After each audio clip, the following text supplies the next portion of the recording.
Hindi ko alam guys kung kapag napanood ninyo itong nag-trending na video ng isang naka kariton versus nakasasakyan, no? Isang driver na kung saan dito ay binatukan niya at nagyayabang-yabang yung driver na to dito sa kawa-awang mag-ama, no? So may ano to guys, may video to sila, ipapanood ko sa inyo maya-maya.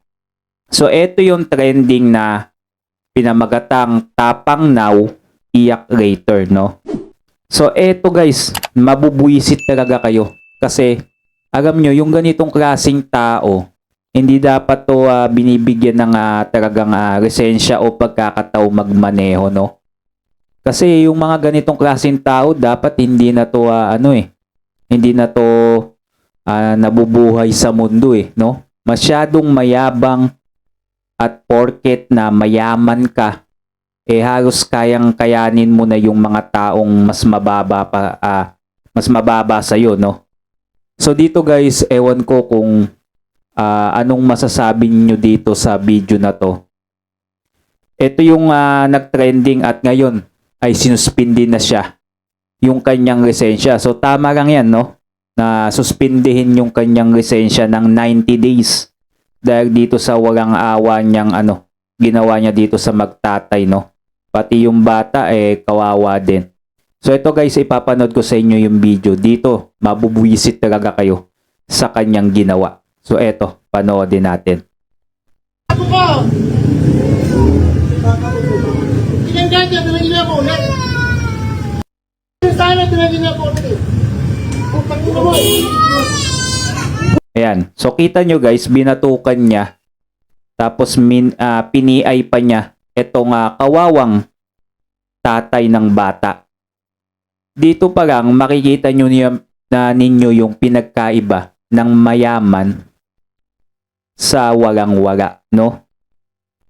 Tignan nyo yung kabilang panig. Etong kawawang tatay na may kasamang anak. Kumakayod lang siya upang may maipakain sa kanyang anak o sa kanyang pamilya. Samantalang itong kabilang panig naman na mayaman, na punong-puno ang kanyang bulsa ng salapi, wala na siyang mukhang magawang matino, no?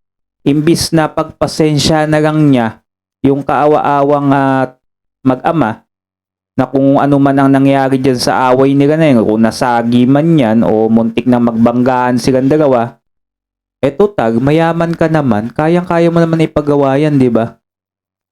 Hayaan mo na. Huwag mo nang hamakin pa yung kaawa-awang tatay. Yan ang sakit ngayon ng Pilipino kapag ikaw ay mayaman, no? Dito talaga nasusukat yung mo sa pag-iisip. Ito, ang daming bash ngayon nitong driver na to, no? Kasi mayabang nga daw. Huwag ka manakit, kuya! Kuya, huwag ka manakit! Huwag na, baka may ano yan, baka yan may... May plaka, bato. Pakigan.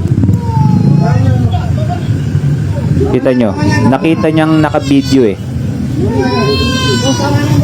Kaya takbo kalipas siya oh.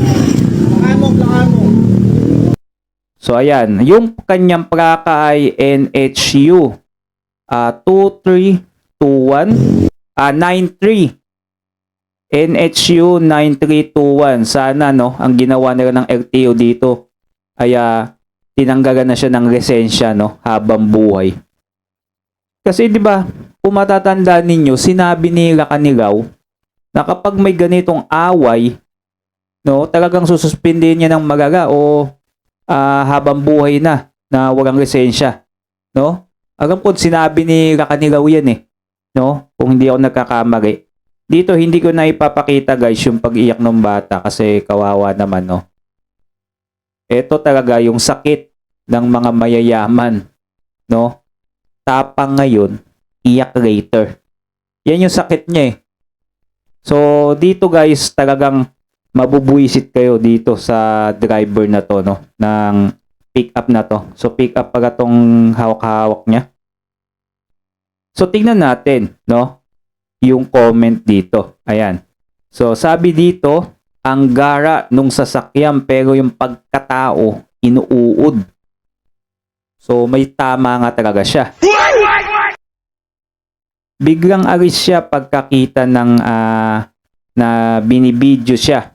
Alis talaga siya kasi alam niya mapuputukan siya, magte-trending siya wala na. Kumbaga late na siya no bago niya napagtanto. Send nyo sa LTO main para matanggalan ng license. So natanggalan na siya ngayon no. Ngayon is nasuspindi na nga siya ng 90 days no. Sana nga habang buhay Yung mga ganitong klaseng tao dapat hindi na yan pinagmamaneho. Dapat gawin talaga nila kanilaw yung dito no, yung matinding parusa sa mga ganitong klaseng tao no.